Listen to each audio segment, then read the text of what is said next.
Hi, my name is Adam Barefoot, and this is my PRECEDE critical assessment for program planning. PRECEDE is a way to address a public health issue that looks at a variety of causative factors to a public health problem, and then after diagnosing it from a variety of viewpoints, directly links back to those assessments and creates interventions and evaluations to help follow through with them. I think of PRECEDE as the diagnosis of the problem, and PROCEED is actually addressing it. The 5 phases of PRECEDE are social assessment, epidemiological assessment, behavioral and environmental assessment, and educational ecological assessment, and administrative and policy assessment. And all these are basically looking at causative factors from a variety of viewpoints, a variety of disciplines, a variety of backgrounds that all interact to lead to the public health outcome. PROCEED has 4 phases. Basically implementation and then a series of evaluations that both evaluate the process but also the impact, the meaning or the goals being achieved that were intended, and actually longer term outcomes of broader sustained change in the community. And this is just an example from an article we read earlier this year that I think gives a good idea of how you start on the upper right with an end public health outcome and then work your way backwards through diagnosis. Once you fully understood the diagnosis, you kind of work back forward again with your implementation and evaluation leading to that overall outcome, in this case improved quality of life for a specific target population.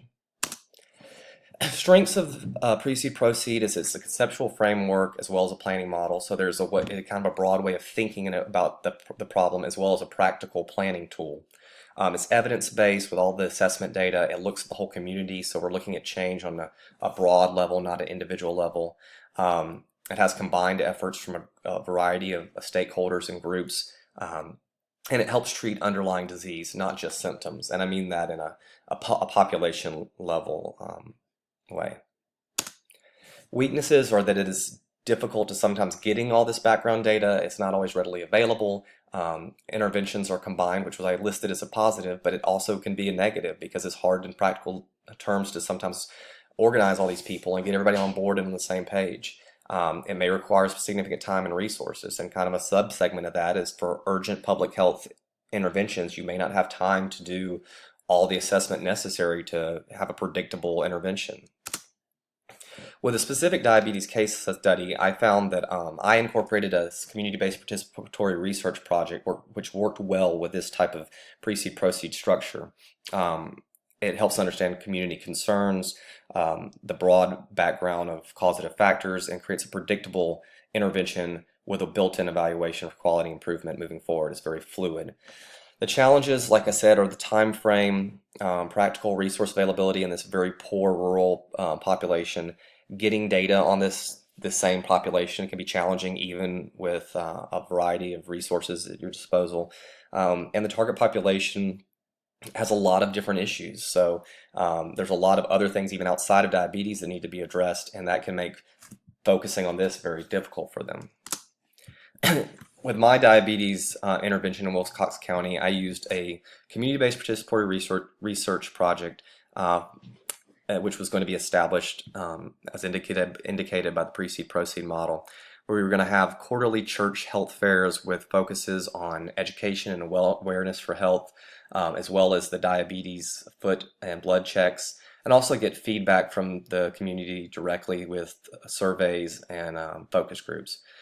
Also develop public school-based community gardens with the food going to the community, and develop green space and exercise trails in the community for a better active lifestyle.